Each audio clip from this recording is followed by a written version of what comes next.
하나님의 말씀 봅니다. 하나님의 말씀은 고린도전서 11장 17절부터 26절, 신약성경 277쪽입니다. 내가 명하는 이 일에 너희를 칭찬하지 아니하나니 이는 너희의 모임이 유익이 못되고 도리어 해로움이라. 먼저 너희가 교회에 모일 때 너희 중에 분쟁이 있다함을 듣고 어느 정도 믿거니 너희 중에 파당이 있어야 너희 중에 옳다 인정함을 받는 자들이 나타나게 되리라. 그런즉 너희가 함께 모여서 주의 만찬을 먹을 수 없으니 이는 먹을 때 각각 자기의 만찬을 먼저 갖다 먹으므로 어떤 사람은 시장하고 어떤 사람은 취함이라. 너희가 먹고 마실 집이 없느냐? 너희가 하나님의 교회를 없인 여기고 빈궁한 자를 부끄럽게 하느냐? 내가 너희에게 무슨 말을 하랴? 너희를 칭찬하랴. 이것으로 칭찬하지 않노라. 내가 너희에게 전한 것은 주께 받은 것이니 곧 주 예수께서 잡히시던 밤에 떡을 가지사 축사하시고 떼어 이르시되 이것은 너희를 위하여 24절 다시 합니다. 축사하고 떼어 이르시되 이것은 너희를 위하는 내 몸이니 이것을 행하여 나를 기념하라 하시고 식후에 또한 그와 같이 잔을 가지시고 이르시되 이 잔은 내 피로 세운 새 언약이니 이것을 행하여 마실 때마다 나를 기념하라 하셨으니 너희가 이 떡을 먹으며 이 잔을 마실 때마다 주의 죽으심을 그가 오실 때까지 전하는 것이니라. 오늘 설교 제목은 사랑이 가득한 주의 만찬이라. 성만찬은 뭐냐 하는 겁니다. 성만찬은 오늘 말 그대로 설만찬의 핵심은 교회의 하나됨과 사랑의 실천이다. 그러면 성만찬은 교회의 친교를 통해서, 교제를 통해서 교회가 하나 되는 거예요. 이게 성만찬의 목적입니다. 이 교제는 영적으로 하나님과의 교제예요. 그리고 인간적으로는 사람과 사람 간의 교제를 통해서 이게 하나가 돼야 되는 게, 그래서 하나가 돼서 하나님께 영광 돌리는 것이 성만찬입니다. 다음에 지시하려는 일에 대해서는 나는 여러분을 칭찬할 수 없습니다. 그것은 여러분이 모여서 하는 일이 유익이 되기보다는 오히려 해가 되기 때문입니다. 첫째로, 여러분이 교회에 모일 때 여러분 가운데 분열이 있다는 말이 들리는데 그것이 어느 정도는 사실이라고 믿습니다. 하기야 여러분 가운데 바르게 사는 사람들이 환히 드러나면 여러분 가운데 파당도 있어야 할 것입니다. 17절에서 바울은 모임에 관한 주제를 다룹니다. 바울은 이 모임에 대해 칭찬하지 않습니다. 이 모임이 유익이 못되고 도리어 해롭기 때문입니다. 이어지는 구절에서도 드러나시듯이 이 모임은 주의 만찬을 기념하기 위한 모임입니다.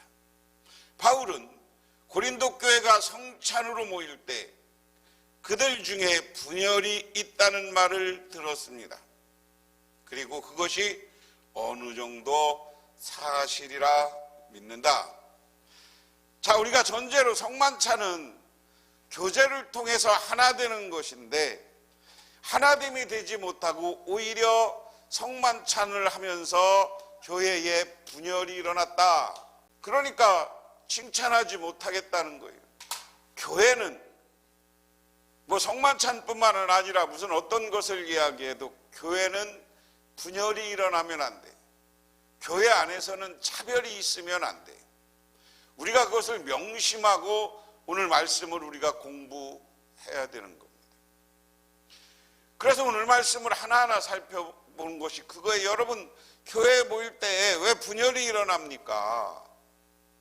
그 이유에 대해서는 다음에 이렇게 설명합니다. 그 다음에 여기서 두 번째로 자기의 만찬이었다. 그런즉 너희가 함께 모여서 주의 만찬을 먹을 수 없으니 이는 먹을 때 각각 자기의 만찬을 먼저 갖다 먹으므로 어떤 사람은 시장하고 어떤 사람은 취함이라 그랬습니다. 자, 성만찬을 이야기하기 전에 성만찬, 예수님의 만찬의 모습을, 최후의 만찬은 그날 예수님이 한 일은 먼저 제자들의 발을 씻기는 일을 한 날이에요. 그리고 오늘 이게 서로 만찬하는 이야기입니다. 제가 이 사진을 일부러 넣은 건 오늘날 우리 성만찬이라는 건 정제된 예식화된 거고, 그날 최후의 만찬날 예수님은 갖가지 음식을 놓고 이렇게 먹었을 것이다. 잔이 있었고 포도주가 있고, 그 당시 이스라엘은 포도가 많으니까 포도, 이게 이제 그 사람들이 먹는 빵, 좀 두꺼운 빵입니다. 빵인데 우리나라로 얘기하면 전같이 돼 있는데 조금 두꺼운 거예요. 그거 빵을 나누는 거예요. 오늘 여기도 내가 잔뜩 이렇게 이 그림을 봤습니다. 이게 예수님이고 이게 어떤 영화에 나온 거예요. 먹을 거 이게 빵, 떡 이렇게 표현하죠. 많은 음식들이 준비되어 있습니다. 최후의 만찬이 간단하게 먹은 게 아니에요. 음식들을 먹은 거예요. 그래서 예수님이 먼저 사람들에게 뭐예요? 떡을, 이 빵을 떼어서 나눠주는 거예요. 빵을 떼어서 나눠주는 거고, 그 다음에 모여서 포도주를 나누는 장면입니다. 이게 이제 그림으로 나중에 이렇게 된 건데요. 이것도 예수님이 먼저 떡을 떼고, 그 다음에 포도주를 나눠주고 하는 이야기. 이게 나중에 이제 이렇게 최후의 만찬으로 그림이 그려졌는데 여기서는 별로 없어 보이죠. 왜냐하면 이게 나중에 이제 정형화되고 예식화되면서 사람들의 상상력이 저렇게 된 거예요. 빵과 잔, 포도주. 이 모습에서 봤듯이 빵과 떡을 나누면서 우리는 한 공동체, 우리가 그것을 밥상 공동체, 식탁 공동체 이렇게 이야기하는데요. 가족을 뭐라고 하냐면 식구라고 그랬어요. 식구. 밥을 같이 먹는 사람들은 한 식구야. 그래서 오늘 주의 만찬을 나눴다는 것은 한 가족 공동체가 되었다는 겁니다. 그래서 이것이 예수님이 성만찬을 하는 본래적 의미예요. 그래서 빵을 나누고 포도주를 나누는 건 하나는 예수님의 피와 살을 나눴다는 건데요. 예수님의 살과 피를 나누는 걸 상징적으로 이야기해요. 그런 피와 살을 나눴다는 것은 그것을 나눈 사람들이 분열하면 안 되는 거예요. 서로 다투지 말고 하나가 되어서 세상에 복음을 전해야 된다. 그렇지만 여러분이 분열되었으니 여러분이 한 자리에 모여서 먹어도 그것을 주님의 만찬을 먹는 것이 아닙니다. 먹을 때 사람마다 제각금 자기 저녁을 먼저 먹으므로 어떤 사람은 배가 고프고 어떤 사람은 술에 취합니다. 원래 만찬이라는 말은 저녁이라는 말이에요. 저녁이란 말. 아침을 조찬 이렇게 조찬, 만찬 이렇게 이야기하는 겁니다. 그런데 오늘 여기 말씀에 보면 바울은 고린도 교인을 향해서 너희가 모여 주의 만찬을 먹는다고 하는데 그것은 주의 만찬이 아니라고 호되게 꾸짖습니다. 21절에 보면 고린도 성도들이 각각 자기의 만찬을 먼저 갖다 먹는 방식으로 성찬이 시행되었음을 알 수 있습니다. 결과적으로 어떤 사람은 시장하고 어떤 사람은 취하는 상황이 되었습니다. 당시 주의 만찬은 개인 집에서 이루어졌고 고린도의 부유한 성도 집에서 교회가 모이고 그곳에서 성찬이 이루어졌습니다. 주의 만찬은 식사와 함께 이루어졌는데 부유한 성도들은 집주인과 자신들만 위한 방에서 좋은 음식을 먼저 갖다 배불리 먹고 반면 가난한 백성들, 노예, 해방 자유민들은 바깥들이나 불편한 장소에서 기다렸다가 남은 음식을 먹으며 주의 만찬을 기념했습니다. 주의 만찬은 성도들 사이에 분열을 일으켰습니다. 그러므로 이 만찬은 주의 만찬이 아니라 자기들의 만찬, 부자들만의 만찬이다라고 이야기하는 거다. 교회는, 교회 안에 들어오면 교회는 뭐냐? 예수님의 피와 살을 나는 만찬을, 성만찬을 했다는 것은 교회 안에서 하나가 되었다는 거예요. 그래서 교회 안에서는 차별이 없다는 거예요. 차별이. 부자도 가난한 자도, 노예도 교회 안에서는 그래서 형제 자매라고 칭한 거예요. 그런데 고린도 교인은 여기서도 계급에 따라 먹는 게 달라요. 지들끼리 먼저 먹고, 어떤 사람은 배불러 먹고, 어떤 사람은 그래서 술이 취해. 왜냐하면 음식과 더불어 아까 본 것처럼 포도주를 같이 먹으니까. 그리고 가난한 사람들 와서 뜰에서 먹으면서 먹을 게 없어서 그냥 배고파 있다 돌아가는 상황. 그러니까 이 상황은 부자와 가난한 사람, 이 사람들끼리 차별이 느껴지고 교회가 이것 때문에 분열된 거다. 이것은 그래서 주의 만찬이 아니다 라는 게 사도 바울의 입장입니다. 그러면서 오늘 22절에 여러분이 먹고 마실 집이 없습니까? 그렇지 않으면 여러분이 하나님의 교회를 멸시하고 가난한 사람들을 부끄럽게 하려는 것입니까? 내가 여러분에게 무슨 말을 해야 하겠습니까? 여러분을 칭찬해야 하겠습니까? 이 점에서는 칭찬할 수 없습니다. 개역 개정판에 너희가 먹고 마실 집이 없느냐? 너희가 하나님의 교회를 업신여기고 빈궁한 자들을 부끄럽게 하느냐? 그런데 그러면서도 칭찬받게 했냐?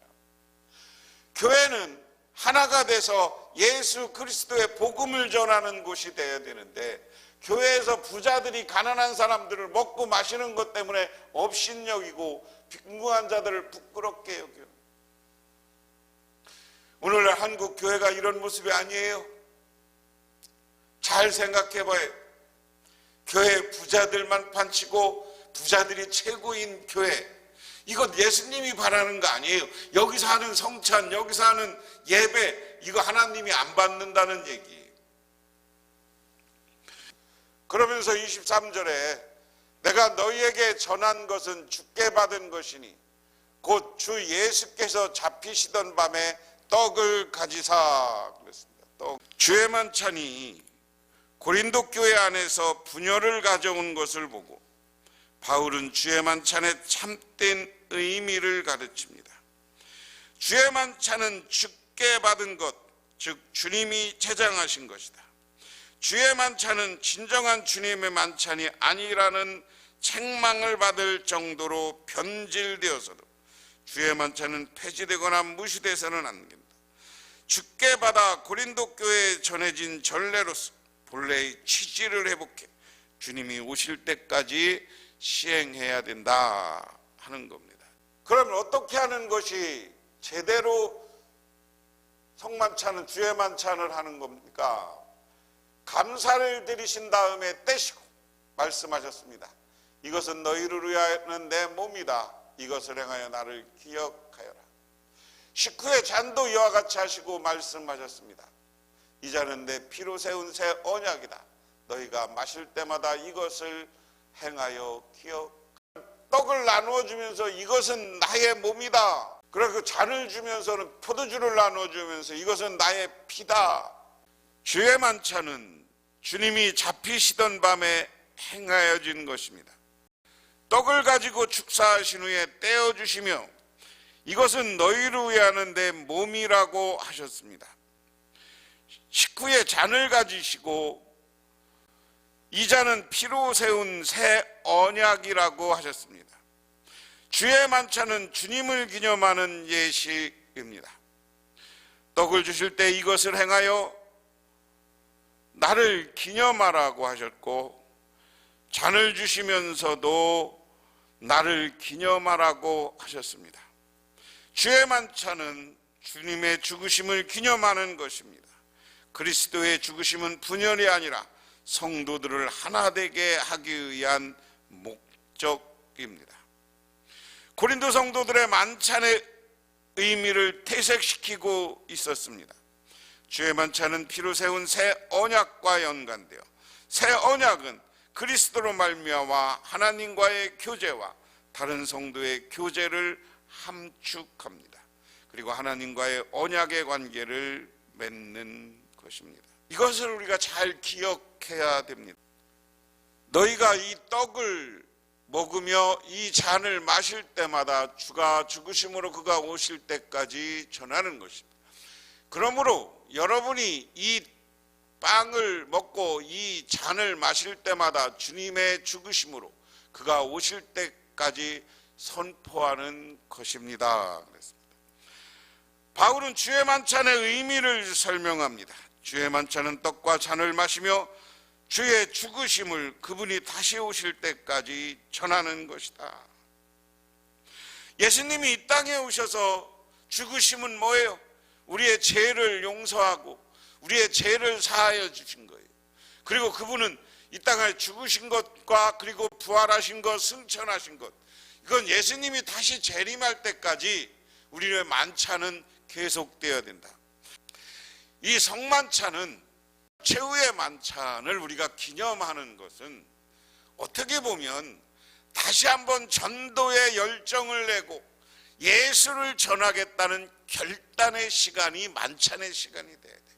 우리가 세상을 향해서 사탄을 향해서 나가는데 사탄을 물리치고 복음화시키기 위해서 나가기 위한 결단의 예배고 결단의 만찬이고 예수님이 나와 함께 하신다는 것을 상징적으로 보여주는 게 만찬입니다. 그런데 그래야 될 성만찬 시간에 서로 나누고 분열한다면 하나님 보시기에 합당한 것이 아니다. 그러므로 이 시간 우리가 주의 만찬, 아니 또한 만찬뿐만 아니라 교회는 우리가 하나님과 교제를 통해서 교인들이 하나 되고 하나님과 하나 될 때 그곳에 하나님의 은혜와 축복, 성령 충만함이 이어지고 그 교회가 부흥하고 성장하는 능력을 하나님이 주시는 줄 믿으시기 바랍니다. 기도하겠습니다. 하나님 아버지 고맙습니다. 오늘도 하나님께서 우리들을 불러주시고 하늘의 은혜를 내려 주셨습니다. 이 시간 아버지 하나님의 은혜와 감사를 드리며 하나님 앞에 주의 만찬을 바르게 드리고 그 뜻을 깊이 생각하는 우리 모두가 되게 하옵소서. 예수님 이름 받들어 기도드리옵나이다. 아멘.